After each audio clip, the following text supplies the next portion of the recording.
Hey, so welcome to another episode of the Soulful Side of Life with me, Portee. I hope that you are well and having a good week. And this week's episode is with author Kendall Mariah. And we talk about her new book that's coming out this month, This Little Fire of Mine. In addition to being an author, Kendall is a lifestyle content creator. She's a photographer, brand strategist whose honest storytelling has cultivated a deeply connected online community. And we dive into some of the themes of her book on what to do when a Christian doesn't act like a Christian, how to deal with thought processes that you've maybe struggled with in the church as you've gotten older. So I really hope that you enjoy this conversation. Kendall has a wealth of knowledge and quite a few life experiences that adds to her credibility of being able to write such a book.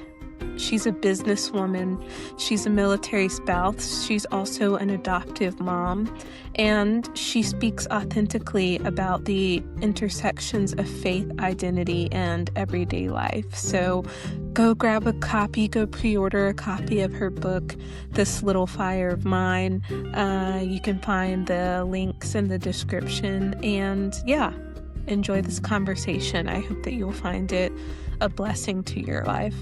Kendall, thank you so much for joining the podcast today. Thank you for having me. I'm excited to be here. My pleasure. So I'm curious, can you talk a little bit about yourself and what inspired you to write your upcoming book? Yeah, so my name is Kendall Mariah. I am an online content creator and storyteller. And I used to jokingly say in college, whether it was with pen or by lens, I wanted to tell stories one day. So by camera lens or by writing, I had an interest in journalism. And I've just always been into like life magazines, documentary style things. So when social media kind of came along, I dove all in. And that has given me the opportunity to build a large platform where I get to tell my stories about life as a military spouse, as an adoptive mom, as a Christian in the South, who sometimes has to confront some difficult feelings and, with social media and the news and just all of life going on, it gives me a space to share those kind of moments with everyone. As I mentioned, I am a military spouse. I'm married to my high school sweetheart. We've been together this year will be 18 years, which sounds absolutely insane coming out of my mouth. And I have a 6-year-old daughter that we have been blessed with by adoption. So this book came out of a lot of things. I'll be honest. Allie, I don't know about you if you feel like God has put some just themes in your life that you can look back and have just been true since you were a little girl, if you were raised in the church, or just even maybe outside of the church that were just true about you. And one of those things for me has always been that I've felt this friction in my soul, this tension between what I know is true about God, what I've learned through the Gospels and Scripture, and sometimes what I see on the flesh world and in the outside worlds, and how sometimes Christians navigate things, or how life just happens to us as Christians that we can't control.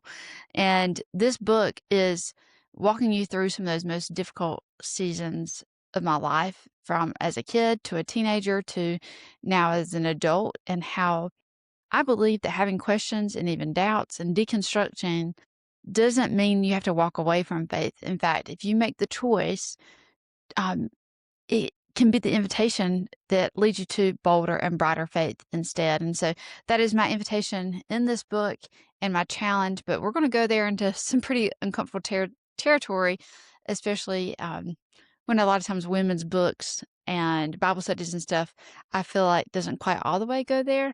We're not going to tiptoe around it. We're going to step right in it this time around. That sounds awesome. I can relate in the sense that I'm from the South as well, from South Carolina, and Yeah. I feel like Southern culture, I mean, I can't speak to what it means to grow up in the Northeast or out West, but I just feel like if you grow up in the church in the South, it's a very distinct culture, and Mhm, because it's the Bible Belt, and mhm, I think even if you don't grow up in the church, it somehow still can impact your life, just how Southerners think and approach things in general. for sure. But then it can kind of, and maybe this is just in any place you grow up in the world, your Christian faith can maybe sometimes begin, or you feel it begins to clash with, um, yeah, with life, and maybe you begin to have doubts on some things. And I think it's an invitation that the Lord invites us to have doubts and to question things because, as you said, it makes our straight or our faith stronger. Mhm, um you said something interesting in your response of growing up in the South and how that impacted, I guess, your worldview.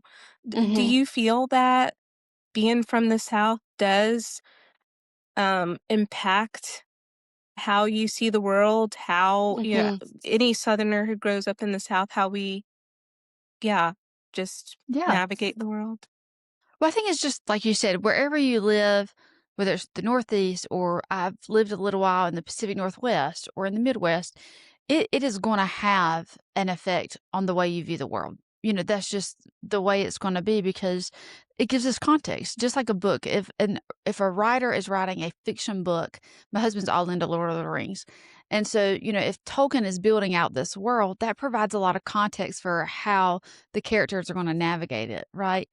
And so the world that has been built out for us, or that I myself, born in the South in a small town of about 3,000 people, um, it is going to provide some very important context to how I experience and see the world. You know, I didn't grow up seeing extreme wealth, but I also didn't grow up seeing extreme poverty, while I also went to a Title I school. So it was this interesting place where, you know, there wasn't a great division between the haves and the have-nots. There's obviously always gonna be division, um, but I went to a school that wasn't just white people. It wasn't just, people that had, made tradition get like a private school education or inner city versus outer city education. In a small town of 3,000 people, you have 1 school, you know? Yeah. And, so I had friends from, different parts of our little town, and I do think that that is going to drastically affect the way that I view the world because I didn't have to imagine what it was like to have friends of different colors. I didn't have to imagine what it was like o to have friends that didn't have the same opportunities as me because my parents had to have conversations with me as a little girl saying, well, not everyone has a mom and dad that can come to school for every opportunity to volunteer. So because your mommy can go, your mommy will go. So like my mom was always there, and I saw it as her viewing it as a social responsibility that she had the flexibility so she would show up because some other parents couldn't. They had to work. And so it was just a constant conversation and dialogue, but the friction came is when, you know, as different things happened in life. In the book, I talk about 2020 specifically because here I am with a newborn daughter. She's, a couple months old. My husband's deployed. I am living still in the South in Tennessee, but I'm not in my small town with my little comfort village of people. And my daughter's African American. And for the first time, I'm having to start visualizing what life would be like for her and how that would be different than mine in a way that I had not had to consider because I did grow up having friends of color. Um, but realizing that they could have been experiencing all the same classes with me at school, eating at the same restaurants, doing the same things, but their experience was vastly different. Oh. And it kind of came to a climax when I was pushing her in a stroller, and I tell the story a lot better in the book.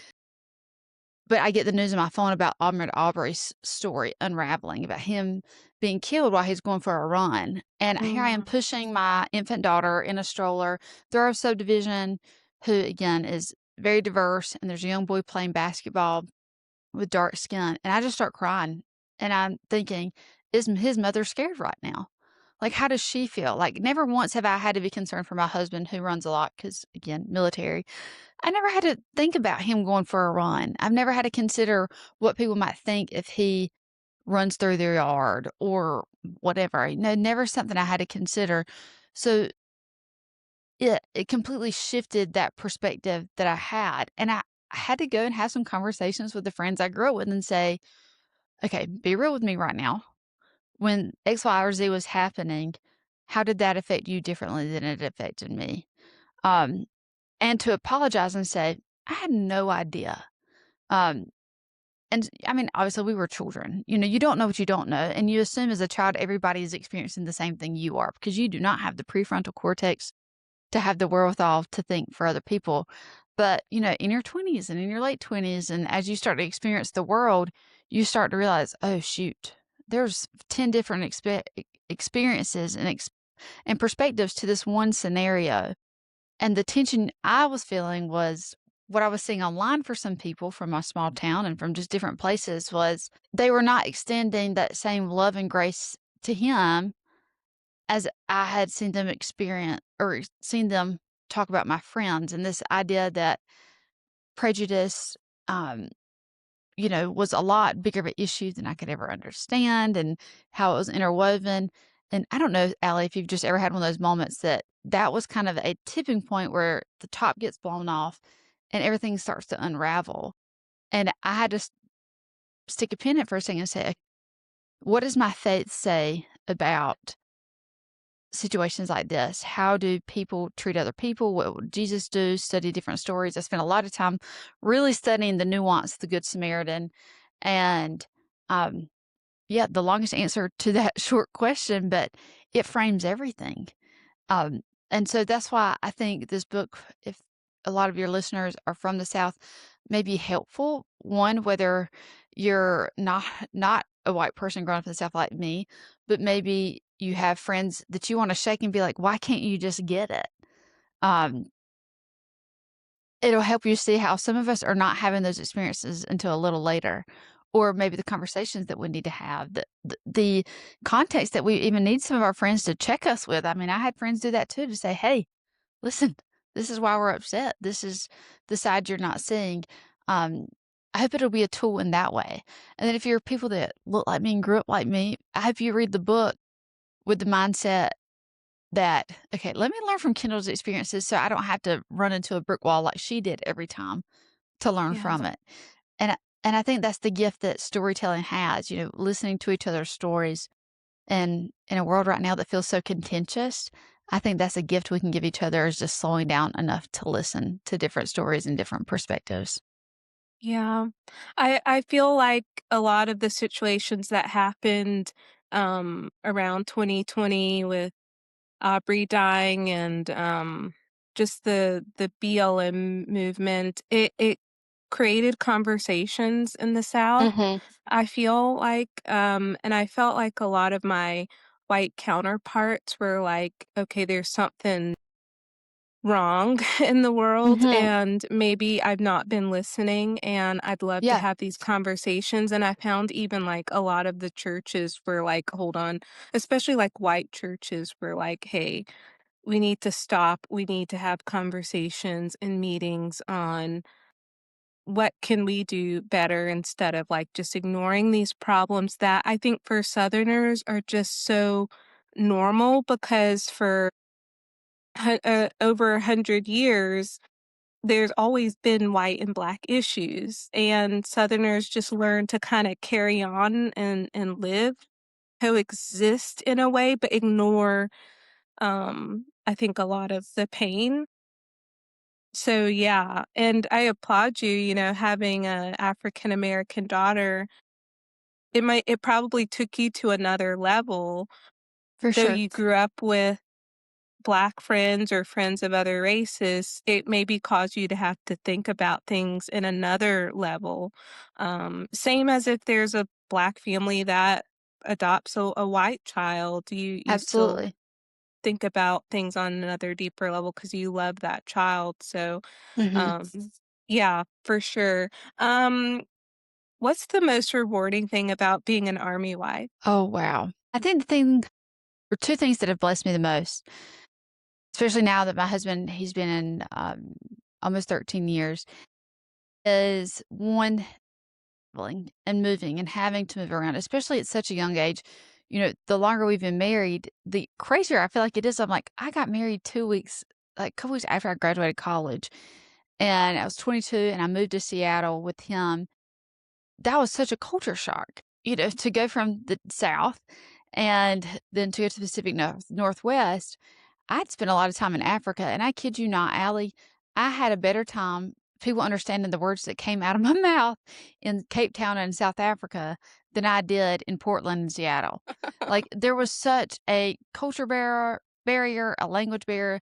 Like, it was just, I was so out of context. And I talk a little bit about that in the book, but it has blessed me because, again, I got to not just hear the stereotype of that you hear sometimes from this in the South of, like, those crazy blue hair people in Seattle, or, artsy fartsy people in Portland, or whatever, whatever the word Yes. is that people Yes. want to say. And I got to know them. I got to meet them. I got to have some experiences with them, and it humanized them away. Same thing when we moved to Oklahoma or Tennessee, Kentucky, Kansas. Moving around gives you the gift of perspective, and that is something money cannot buy you. You really can't take a course to gain that much perspective. It takes building relationship with people, and a lot of time outside of your comfort zone. And being 22, broke, 3,000 miles away from my parents is outside of my comfort zone for sure. But the second thing is a continuation of that. It's building friendships out of survival and necessity, Mm. and out of, "I've met you one time, you seem safe enough," and them asking me, "Can you be my child's emergency contact at school?" I'm like, "We've met one time at a luncheon, and you feel safe enough for me to be your child's emergency contact?" And the answer is, "Yeah, I'll do it," because there's nobody else. You know, Mm. um, there's a level of sink or swim, but the joy of that, Allie, and the spiritual side of that to me is I could not be picky about friendships. I couldn't be like, "Oh, well, where does she go to church? Or does she believe just like I believe? Or does she vote the way I vote?" It was, you were building friendships based on, do I feel safe around you? Can I tell that you have integrity or loyalty in the way that you show up, or the way that you're serving the military community? Because in the book, I talk about one of my favorite ways to find friendships is through community building organizations, service organizations like spouses clubs or women's clubs. Because first of all, it's not awkward when you're getting together for a cause. Like, we're putting together care kits or something. So we're not just sitting there staring at each other and be like, "What do you do for fun?" And I'm like, "This is what I'm doing for fun. I don't have hobbies. Give me a hobby," Yeah. and then we can become friends over that. Um, and so I had friends that I probably would have not have been friends with in any other space or time, but they were the deepest friendships. Like, kid you not, Allie, I got food poisoning after eating with one friend at Red Robin, and she had multiple little children. So when I got home, I felt bad about calling her. So I called my friend that just another spouse that I had just a little bit of relation with, called her crying naked on the bathroom floor because my husband's on a training mission in Thailand. And I'm like, "I think I'm gonna die." She's like, "Oh gosh, what is happening?" Shows up to my house in 15 minutes with saltine crackers and Gatorades. She calls another spouse in my husband's unit who's a nurse and is just like, "What do? We don't want Kendall to die." Like, just it's just Wow. this funny sitcom moment of strangers are looking at me naked in an apartment they've never been to, that we've Yeah. talked maybe 3 times before, but suddenly we're like, "Oh yeah, all right, I guess we're in this together now." And so there's a old Lifetime show called Army Wives, and the I first love that episode show. is kinda like, okay, the first episode of how they become friends, some people are like, "That doesn't happen," and I'm like, "That is exactly how it happened for me." Is like, these are random situations where I stuck my foot in my mouth saying something, and it was to the general's wife, or, at an event, and I've become best friends with this woman who's old enough to be my mom, but she's willing to invite me over under the guise of helping her with something, but really she just wanted to cook me a meal. And I'm like, this is literally how it happened. It happened for me. So those are the two biggest blessings. There's women that I have not lived, you know, uh, anywhere close to in 5 years, but I know right now if I called them, they would show up for me in a moment or support me in any way, and I've seen that even through this book launch that, like, it is not the friends that I thought would be my ride or dies, the hometown friends, grown-up friends that have rode for me the hardest. It has been some other people locally that have supported me the most, but also those Army wives I haven't talked to in years that have come out of the woodwork to support me, and so it's a different type of community, but the Lord has blessed me with not only friendship, but perspective through it, and that has been a gift. Yeah, I'm not an army wife, but I can, in a small way, relate. I've lived in 9 countries, and when you're away from home and you're living in completely different cultures, you really, um, you form these bonds with expats, and Mhm. whether they're from your country or from other countries, and you I guess you lower your wall, a lot quicker than if you had stayed in your hometown and you're there Mhm. for Thanksgivings and, Christmases, and you're there for each other and Yeah. hanging out with their families, and, yeah, just to yeah, it changes your perspective and a lot of things. It's such an enriching life to stretch yourself and live away from home. What advice would you give to anybody who's thinking to adopt a child? Ooh, girl, we could do a whole podcast on it. Okay, Allie, so you just call me back, and we can go into it. But my biggest advice is is to really discern in your heart how uncomfortable are you willing to live and to be. Mhm. Um, and I use that word, and I know it can be a little prickly, but in the adoption process, there's a triangle. You have the adoptee, the birth parents, and the adoptive parents. So my husband and I are the adoptive parents. We have my daughter, and then her biological mom. And it's a triangle, but if it were a totem pole with levels, the peoples whose feelings or priorities have to come last are adoptive parents. And and that is a big pill to swallow. Because you're the one, going out on a limb, you're risking a lot. Um, especially from a financial perspective. Um, but if the end goal is to have the most healthy, whole, and, you know, um, just well taken care of child, really and truly, your feelings have to come last because you've got to be able to prioritize other people. And the hard part about that is also realizing it is not God's design for a child to ever not be with their mother, their biological Mhm. mother. Um, it is because of brokenness that there's sometimes situations where that doesn't work or it's not the best case scenario for an abundance of reasons.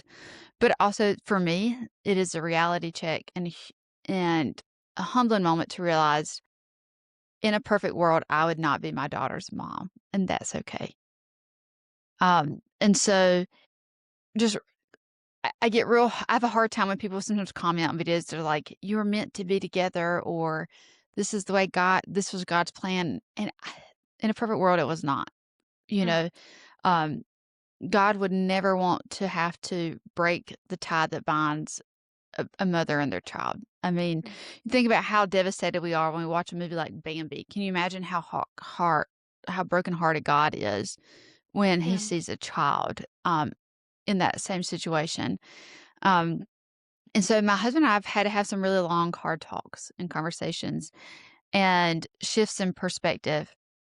And there's been no process on this planet that has been more sanctifying and humbling and refining than the adoption process for us for a plethora of reasons. But one of them is nobody owes you anything as someone who wants to adopt. The mother doesn't owe you anything. The child doesn't owe you anything. No one owes you anything. You are the people with power. You're the people with money. Your decision making, and even though it feels like you don't have power because you shouldn't be doing anything to coerce that mom or the baby in that situation, um, you are. You're the person with privilege. You're the person that because of finances or just circumstance, you don't have to make such a decision. In fact, you're able to say, "I can extend myself beyond, um, to make this decision." And when most decisions of a placement are made because of finances, that really makes you realize that it is because maybe, like for us, we will never be able to completely cash flow an adoption. We'll have to be able to get a loan or credit card or whatever to make it fully come through. But the fact that I'm able to even do that, that I'm even able to take a loan, or that I'm able to have a village enough to fundraise, puts me in a different place of privilege.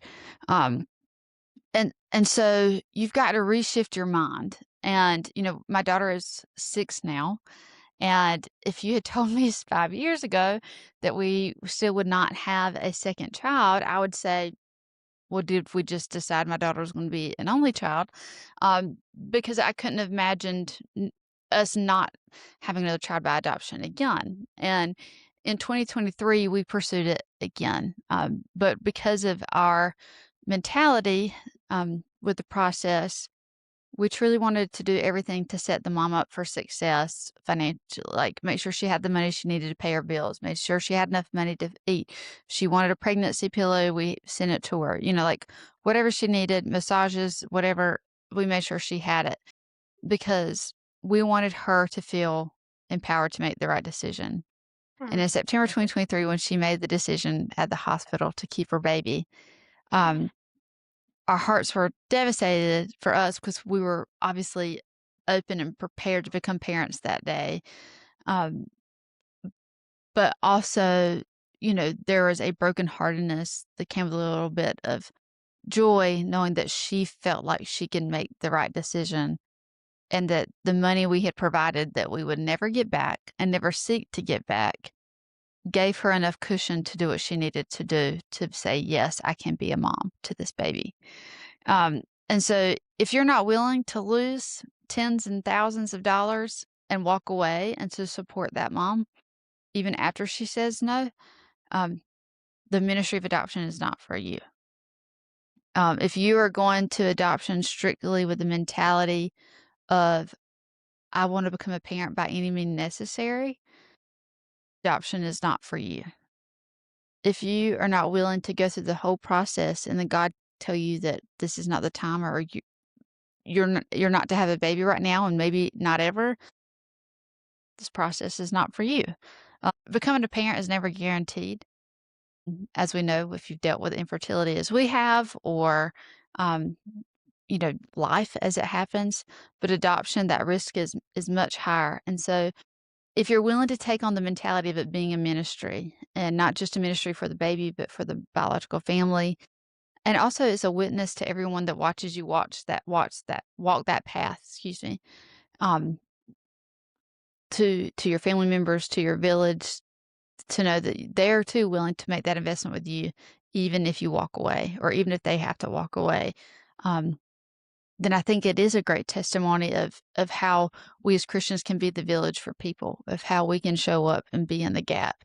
But that's probably not the advice not any one person wants to hear. I'm sure Right. they always want to they want me to point them to certain agencies or whatever, and listen, you should already be doing the work of Googling what is ethical adoption, what is not ethical adoption, um, what is coercive adoption, what is persuasive adoption, um, why a birth mother should not have to pay back money. You should already be doing that work, and I'm assuming if you're considering adoption, you're thinking about those things. But as a Christian, I think that there is the obvious moral and ethical decisions that even a non-Christian needs to consider. But as a follower of Christ, I think we have to consider how we minister to all the people. And if this is the only interaction that biological family has with the Christian, what taste are we going to leave in their mouth? Mm, How are they going to see Jesus through us? Are we mm. gonna give open-handedly? Are we gonna give abundantly? Or are we gonna show up when it's inconvenient for us? Are we gonna put our own livelihood on the line? Because if that is our only example of Christ, then I hope we're good examples of it. Yeah, it's interesting how you call adoption a ministry, and I think it is like a form of worship. And I was listening to, I ran across like a meme or YouTube short recently, and this woman was Mhm, explaining what she believes worship is. And when God asked Abraham to sacrifice his son, Isaac, that was a form of worship in the sense that Abraham was willing to lose what he wanted, what he waited for so many years, mhm, for like almost 100 years, or was it 100 years when mhm, Isaac was born? And mhm, when you talk about adoption being a ministry, it's laying down, it's potentially losing what you have been wanting your whole life, like to be a mom. Some people are waiting 20, 30 years for that to happen. It's like a form of worship to the Lord that you're saying I could potentially not get this thing that I want, this life. yeah, And yeah. it's not easy, but it's No, no, not at sacrifice and it's yeah. yeah, it is, and I think, one day when my daughter is grown, in 15, 20 years, she's gonna be able to ask the questions about, how she came into existence, I mean, there's obviously age appropriate questions she's already asking, but, she's going to be able to go into the weeds of the technicalities and the ethics of it and, the relationship of it, and she's gonna be able to have open communication with her biological family, and so, I keep all of those things in mind. I don't wanna have to be on the defensive one day. I don't want to have a certain spin on it to paint us in a certain light for her to understand the decisions we made. Um, I want to keep things as transparent and age appropriate, throughout this whole process and for her, and I'm learning so much, thankfully, through people who were adopted as children, adoptees online, and birth mothers who are open online. There's some really great accounts out there that are openly sharing from their perspective. And I think those are the ones adoptive parents stand to learn the most from. Other adoptive parents can help you understand the logistics and their perspective. But I think if you're really most concerned about how to be a good parent to that child, we have to listen to those other two perspectives. Yeah. Back to your book. How is it that God put on the inside of you to write this book? How did you know it was your calling? Mm. Um, well, Allie, I was in middle school when I first felt the calling. I put that in air quotes because, I'm like, what does that even mean? That's such a theoretical concept for a middle schooler, but I just felt like I was being called to ministry, that like my life's work should be a part of God's work, like kingdom work. But at that same time, unfortunately, the Lord had not given me the gift of song. And I think he just knew if I could sing really well, like I can sing in the church choir, okay. But if I could really sing like a soloist sing, he knew I just would never shut up. Like no one would have the opportunity to talk, make noise otherwise, because I would just never stop. So I knew I wasn't called to be a music minister or worship leader. I really didn't think I had the patience to work with kids as like a youth director or minister. And I couldn't vision myself in a church as like a pastor, like being tied to one place particularly. So I just didn't know what the calling looked like for me. Um, and then in college, I went to a Christian university, a private Christian called Campbell University, and there's a seminary there, and um, I had a lot of friends in seminary, and I talked to my mentor there, who was the dean of spiritual life, and I was telling her about still feeling the call to ministry, even though I wasn't majoring anything Christian related, because God had made it kind of clear that that wasn't my explicit path to like go into career ministry. But I remember whispering to her at a coffee shop, like kind of sitting like we are alley, but leaning over, being like, "Okay, I know this is going to sound crazy or kind of weird, but, like, I think I wanna do, like, what Beth Moore and Joyce Meyer do." And this was before Instagram. This was before social media. There was no social media content creators or, Christian influencers. That was not a thing. Um, And I was like, I think I want to just be able to talk about Jesus and teach about the Bible. Like, I just have a passion for that. I'd been teaching Bible study to my friends since like middle school, was still doing it in college, and it's still what I do now online. And she just looked at me and she said, I see that for you too, Kendall. And I was expecting her to look at me and be like, well, let's aim a little differently. Like, let's get a more clear cut, like specific, reachable dream because I don't know if you feel this way, Allie, about some of your dreams or passions, or I'm sure people listening is sometimes God gives you a vision or a dream, and there is no clear cut path. Like there is not a step by step guide to how to become Beth Moore. Mm, Um, and if I asked Beth Moore, she would probably say, "Kiddo, you do not want this path." Because if you ever heard her talk, she's kind of like that. Like you don't want to do it the way I had to do it, yeah. just because God is so unique and so precious, and the way that He does things specifically for people. We all have to go through specific circumstances and situations that lead us to where we are. Um, and that's been the case for me. Um, I went through a lot in college there at the tail end. I write about all this in the book, so I'll give you the short of it. Um, but I was really on the verge of a mental health serious crisis, like mental break, right after college, right after moving across the country. And I was clinging to my faith. It was all I knew to cling to, and it was the only thing in my life that still seemed real. Like everything else, anxiety had taken over. Like it was so far fetched. And so I wanted to write and talk and ask people about, do you feel this way? Am I going crazy? Like, I wanted to talk about mental health and the way mental health is talked about now. But this was over 10 years ago, and people were not talking about it. People, if you had mentioned depression, it was like prayed away. That is like a demon, prayed away. Like there was no clinical discussion about it, especially on the Christian front. And so I wanted to talk about those things and no one would talk about it. And it made it harder because you're suffering in silence and in isolation. And so I kept clinging to Jesus and I just felt the urge to start a blog where I'm like, well, and I had no following, this was been to my friends and family on Facebook, essentially they would have read it. And I started it and it's called an unapologetic ministry. And I wrote about anxiety and I wrote about this difficult season. I started writing about infertility and then I had friends come on and talk about their struggles with eating disorders and just all the taboo topics that nobody in Christian culture wanted to talk about. And um I just remember feeling like I was doing it, but at the same time, it was not going anywhere. Like it wasn't necessarily growing at a rate that would point me to this is going to be it. This is my breaking point. This is, where it's all going to come true. So the truth is for Allie, is for 10 years, I have just kept my hand on the plow and in different ways, is try to lean into, I still lead Bible study. I started that online in 2017. I've done over 200 live Bible studies online in a private Facebook group. I've done it for 10 people live. I've done it for 200 people live. There's 5,000 people in that group now, but it started out as that blog. I was writing my honest opinions about faith and what I was going through when I had 1,000 Instagram followers, just like I do now when I have 200,000 Instagram followers. And I say all that to say everything you're seeing right now is not the culmination of I decided last year I wanted to write a book.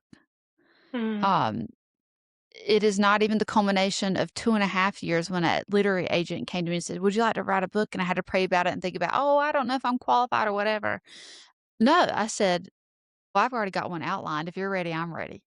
Because I knew, since I was 20 years old that this is what God was working. And I just, in my life, I didn't know how it was going to happen. I could have never foreseen how it would happen, but God was so gracious in the way that all the details were right. The book that was a catalyst for change for me in college was Bob Goff's book Love Does. I don't know if you've read that mhm. one, No, but I but it was know a real the perspective. author. Okay.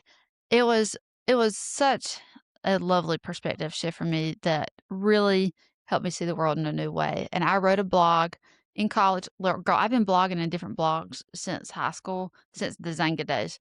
So I had a blog in college that was just like a personal blog. And I wrote about a review on Love Does, and Bob Goff responded to it. And let me tell you, Allie, Justin Timberlake could have sent me a tweet, and I don't know that I would have been more excited, even though I've had a crush on him since I was 5 years old. Like, the fact that Bob Goff had seen it and, noted it. Well, when the literary agency reached out to me, it was the same agency that represented Bob Goff. And when I went to Nashville to sign my contract with Thomas Nelson, what picture did I sit under to sign the contract? It was the sketch of Bob Goff's Love Does book before it came out. Wow. And it was just those tiny little God winks to me of 10 years ago, I read that book. It shifted something.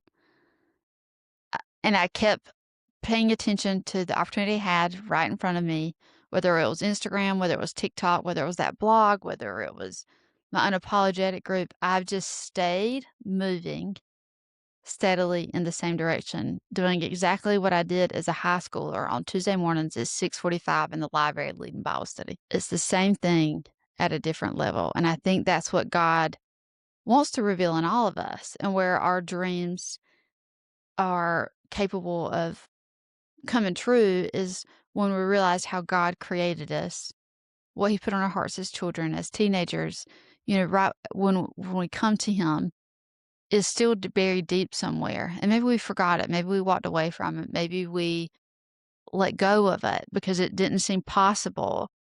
But I just hope if there's any listeners listening, let me be proof that you heard right.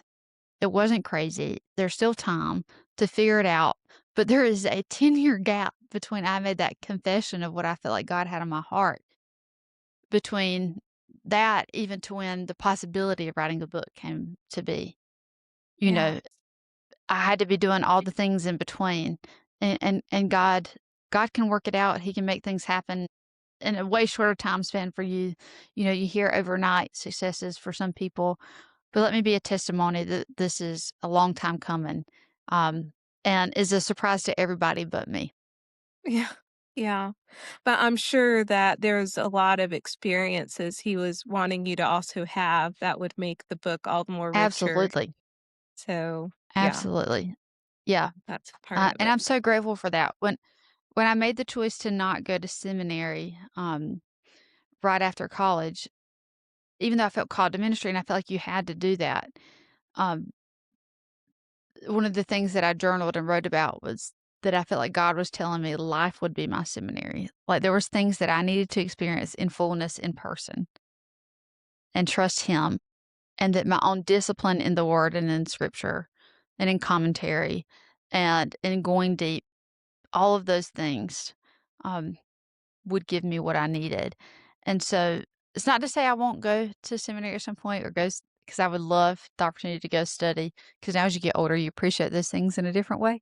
Um, Yeah. but God, God will prepare us in different Mhm. ways in order to reach the different audiences or the different purposes He has us called to. Amen. Always. In the book, you dive into the idea that when we do everything right, like follow society's formula of making the right friends, going to church every Sunday, marrying the Hmm. right guy, etc., yet somehow we can still feel off. Um, what did Hmm. you do when you have felt off in your life because you've done everything that society is said to do? Hmm. Well, I think the first thing is admit to yourself that something feels off. I think sometimes even as women, we're gaslit into thinking that our intuition is off, or that we shouldn't at least acknowledge it, whether it's a pain in our body or this like knowing we have in our spirit. Or like for me, I get hot in the neck, and you'll read about that in the book. But acknowledge that something feels off. That, Mm. oh, okay, there's a tinge here, there's a prickle here, there's something poking me. Acknowledge it.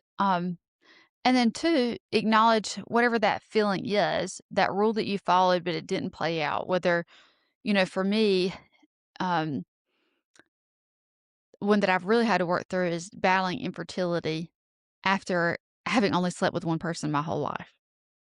Like, you think you're saving yourself for one person in order, or the purpose of sex is to have babies, and then so when you've only had sex with one person and you can't create a baby, you're like, well, then what was the point?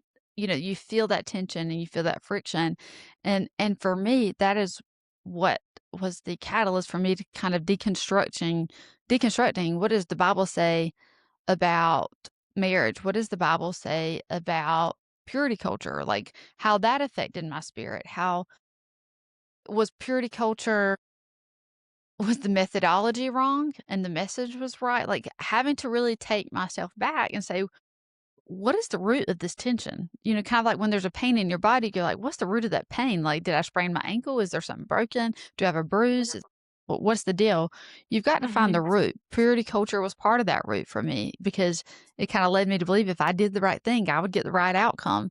And so, Mm. kind of going back and figuring out what is the root of that tension, that poker feeling that you're having, and then on the other side of it, saying, okay, well, some of this is stuff that I was taught by Mhm. people in the church, or some things I caught in Christian culture, just it I Mhm. absorbed it somehow, didn't even realize it was part of my subconscious. Um, and then weigh that against scripture. I hope you see in the book how I do that. And it's not a perfect formula. There's a reason it's called wrestling, and it's not just called digging. Because with wrestling, sometimes you're gonna feel like you're on top, and sometimes you're gonna feel like you're on the bottom of the situation. You're not always gonna feel like you're getting closer to the answer. Um, but in that wrestling, I, th- if you allow yourself to go there and to be in the tension, uh, you realize one that there's intimacy with God, and two, you're going to gain confidence in your ability to discern and to grow in your own faith through scripture because you're not just banking on what you believe because someone told you, because you Mhm. learned it at youth camp, or because you heard one person say it one time at a conference. You're actually saying, oh, why do I believe what I believe? So the Mhm. whole third section of the book is walking you through just that alley of how do I get to the bottom? How do I discern some of those things? Yeah. Um, there's a lot of young women in the church who are reaching 40 and they're not married and they, Mhm. grew up in the church and, purity culture was huge in like the 2000s and, if Mhm. you do certain things right, or I guess if you grew up in a Pentecostal kind of background, you name it, you claim it, it's going to be yours, Yeah. but that's not always the case. And I was listening to Philip Anthony Mitchell recently where he was saying, for the women in the church who are desiring marriage and you're doing everything, laying it down before the Lord, you're prayerful and doing everything you think is right. It may not come because it may not be God's will for you. And I think we have Mm. to, as the church, be very careful in how we word things because God doesn't always promise what we want. We may be thinking, "Oh yes, name it and claim it, and I do the right things. I go to Bible study, I go to church on Sunday. It's going to be mine." But it may not happen. Marriage may not happen for some Mhm. people, or it may happen later in life.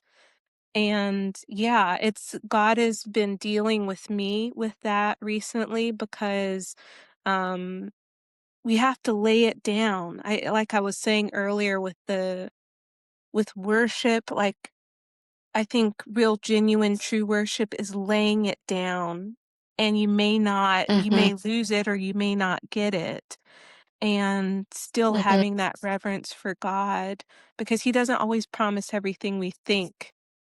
We think it's a promise because we've been taught it, conditioned, but, yeah, it's, learning to just I feel like in some ways, maybe I'm learning God in a new way than Mhm.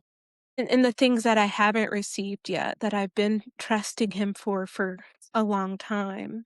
Um, yeah. Mhm. So I can't Yeah. wait to get into your book. Yeah, and Allie, and I just want to speak to that for just a second, and just acknowledge that one of the things, as someone in their 30s too, and I have friends just like you're saying, that same age group bracket that grew up faithful believers in the church, that came up through purity culture, and women specifically who have dedicated their lives to service in Christ, to kingdom work, to good things. And like you said, it is not panning out. The timeline's not panning out.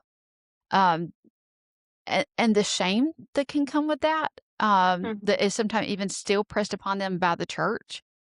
And even the shame of like making you feel like crap for, like, you've not released that yet, you still want that, like, Mhm. I don't to me, like, it's kinda like with infertility, like, you feel bad for feeling bad. Like, I Mhm. feel guilty for still feeling shame about it. Like, it's just Mhm. weird to me, and I think, unfortunately, I hope for my daughter's age bracket, it's gonna be different, but I think there's going to be carnage that we are still unraveling from purity culture 20 years from now that has Mhm. unfairly and unequally affected women of our generation more so than boys, more so than men, Mhm. and we see it in at least in the circles that I'm in. I don't know if you, Allie, how it affects women in this demographic, probably right now from ages like 28 to probably 42 that are in that bracket now that aren't married, that desire marriage, or, you know, um, are feeling the pressure to essentially having to make the decision, am I gonna commit myself to not being married? Like, having to jump in a pool, and I think it is the unfortunate and traumatic byproduct of several decades of some harmful theology that was Mhm. disproportionately placed on women. Mhm. Um, and in my book, in that chapter in the book about it, um, I talk about being sexually assaulted, even though I was doing all the right things. I was not in a situation that you would ever think it was not a textbook situation. I was not wearing anything. I wasn't doing anything like, and it was in the middle of a group of people. And church made me believe that that wouldn't happen. If I did the right Mhm. things, the right thing, that wouldn't happen. If I wore the right things, it wouldn't happen. If I didn't put myself in the wrong situation, something like that wouldn't happen. If I was in a relationship, that wouldn't, like all those Mhm. things that we took on subconsciously, and then I had to basically look at God and be like, "WTF? I Mhm. did it right, and you still let it happen." Mhm. And I think that there's all sorts of elements to that of our faith, whether that's infertility, whether that's different types of assaults or abuse, even in marriage. Like, Lord, I have friends that made it to marriage and waited for marriage and did all these things right, and their spouse cheats on them, or they're abused, and it's like still.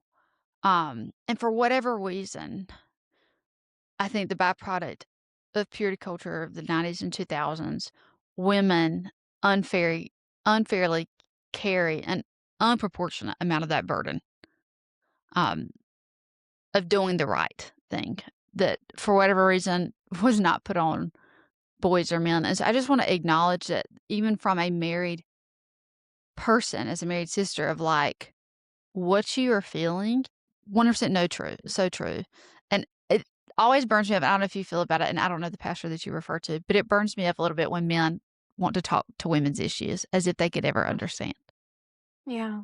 because we are made so inherently different. Yeah. The way we navigate the world is different. Like, to me, Allie, that is as I don't wanna curse, but my mom would say, as piss poor of a job. Like, my husband trying to speak for my experience would be as bad as me, as a white woman, try to speak to your experience, Allie, is the way you exist in this world. Yeah. It is not the same. Yeah. Um, and again, women, by telling us that you've got to give it to God and almost picking at that scab a little bit, it makes the wound go deeper because it places another layer of shame of, I have not released it. Why can't I release it? Why is it still a thorn in my side? God, why, if I'm not going to get married, Lord, take that desire from me. And Mhm. it's just this cycle of shame.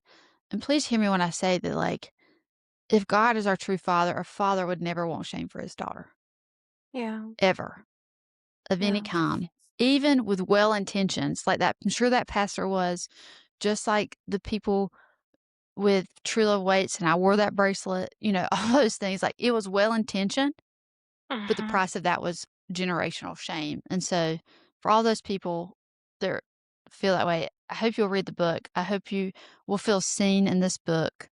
I hope that maybe you'll even see perspective of like, "Oh, there are people that look like her," that, that I even had some stereotypes that I may have been subconsciously placing on them, and I think as I mentioned earlier, if we just take our time, like you sharing with us about being a single woman, or if other people take their time to share our stories with each other, I think that's the only way we're truly gonna get, one, a better glimpse of what heaven is like. And Yeah, because it's vulnerable, it is raw, it is real, it is honest, and that's the only way that we can extend that version of heaven to people outside the church, outside of our kingdom family. So, I thank agree. you for being Of vulnerable for course. me in that. Of course, there's so many women feeling it, and men too. A couple of Yeah, last questions. What have you done, or how do you handle when Christians don't act like Christ? I know that's a part in the book as well, yeah. and that's Well, I something tell you, what I want to do. Yeah, we all struggle or with. dealing with in some capacity. Yeah, well, I Yeah, tell you what my flesh wants to do. My flesh wants to take them by the shoulders and be like, "What are you doing?" yeah, Oh, or like the cartoons where like they smack a cast iron skillet over their hand and be like, "Ding!" Like, why yeah, can't you get it? Like, yeah. because for us, when we have one perspective, seeing someone else's perspective can be so like, duh, like so obvious or should be so simple. But the truth is, it's not. For all the reasons that you and I have discussed today, we bring so much perspective. We bring so much nuance. The roads that God has had each of us travel and the experiences that we've had shape the way that we land on certain subjects or certain events.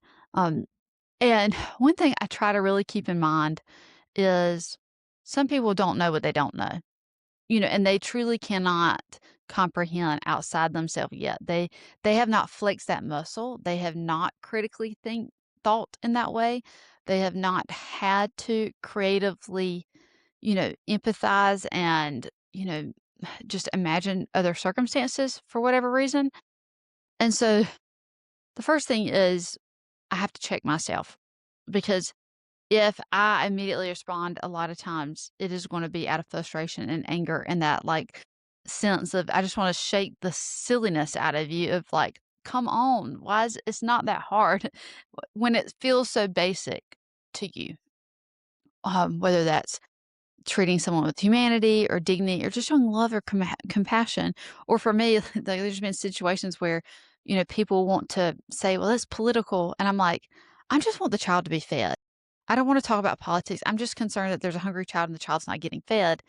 How is that being turned into a political conversation? Um, and I just get real frustrated because to me, it's very simple. It's like hungry child needs food. Food is the answer. Like it seems so simple to me. When other people's minds are filled with roadblocks and issues of where does the money come from? Like there's all these nuanced conversations, and I think we have to check ourselves and our ego at the door of the conversation. And there are certain circumstances where flipping a table is necessary. Mm, But I also think that the verse that says the Lord will prepare a table for us with our enemies is true. So sometimes you're going to be called to flip the table. Sometimes you're going to be called to prepare a table. Sometimes you're going to be called to sit at the table. And sometimes we're going to be called to extend the table. And so I want people to consider, um, what role can I play in this conversation? And is the role that I'm going to play in trying to make things better going to make people shut down and shut off or become defensive? Or can I meet with them like the brother or sister in Christ, like they are, and say, hey, but have you considered this? Or let me tell you what made my mind change or how I have gotten to the conclusion I'm at now. Instead, we want to just offer up our opinion as they offer up their opinion, like we're playing chess and just expect there to be a winner when mm, that's not winning for anybody. I, I don't know about you, but I have never had anyone change my mind on anything by yelling at me. Um, yes, and I'm like, not only are you not going to change my mind, but I don't want to go eat with you to consider talking about it.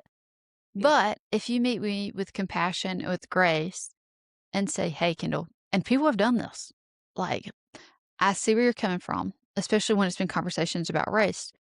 Or I know the way that you said that you had the right intentions, but let me show you how this might have been perceived or received by somebody else. And and we all have blind spots. And if we truly love each other in Christ and want to be examples of Christ, sometimes we have to gently and carefully and in love help reveal some of those blind spots to each other. And so I think, one, we have to realize that none of us are perfect and we're all still figuring it out. But we can't get weighed down in the overwhelming sense that so many people have got it wrong right now, when there are people around all of us that we could be having conversations with to help ease that burden and get closer together. Yeah. There's nothing like church hurt, and there's nothing like when another believer hurts Mhm. you. I mean, it's painful when non-Christians hurt you, but it's like this whole 'nother thing when a believer does it, and that's where I feel like Exactly. God has dealt with me in a really strong way because I had just become born again, and you know when when you become born again, you're, like, wanting to help all kinds of people, and you're, like, on cloud 9, and Yes. you're so joyful and happy, and you kinda need to you kinda need to reel it back because it's like if a 50 billion homeless people like, "Can I come stay in your house?" You'd be like, "Yes, of course you can come." You know, you're Yes. kinda like that, and Yeah. I had moved to Berlin, and I started going to a church there that was pastored by an American family, and there were so many problems in that church, and so many people were getting hurt, so many were leaving, and I had reached this level of rage of the pain that I experienced in that Mm. church. God really had to deal with me with that because I had to take it a lot of this had to take to the Lord, and speaking with other Christian another woman in the church, she wasn't easy on me. She was like, "You've gotta forgive. You've gotta forgive because on judgment day, it's gonna be you and God, and He's gonna be interested in how did you react and handle, this situation with Mhm. this pastor." And I'm like, "But you're not Mhm. taking my side." And she's like, "I'm not gonna take your side." But God was dealing with me on forgiveness because, as you said, we're not perfect. Eventually, I met with the Yeah. pastor, and we were able to pray at the end of the meeting. But I've had church hurt since then, and just learning Yeah. how It's we hard. have to we have to have this heart of Christ for people. We can't have this heart of revenge of wanting to, yell at them or go Yeah. confront them in an unhealthy way. But it's a very hard Yeah. thing to do because we're like, hey, you're a Christian. You're supposed to be acting like Christ. And when they're not, it's, yeah, just Yeah. hard. Yeah. So, yeah, It is is there hard. It's anything hard. else you want to say about your book? No, gosh, girl, I think we covered a whole lot, and thank you for Yes. the opportunity to share about it today. Yeah, Yeah, you're able to pre-order it or order it wherever books are sold, and I am the recorder on Audible, so you can also get that there. And if you want to find me online, I am the same everywhere. It's at Kendall Mariah, and I would love to continue the conversations, in the comments and messages. If people have any other questions, I'm happy to be there. Thank you so much, Allie, for having me. of course. It's my pleasure. Thank you for coming on. I hope that you enjoyed this podcast episode and that you have found a soulful connection to the conversation. God bless you, and until the next episode, go bless somebody else.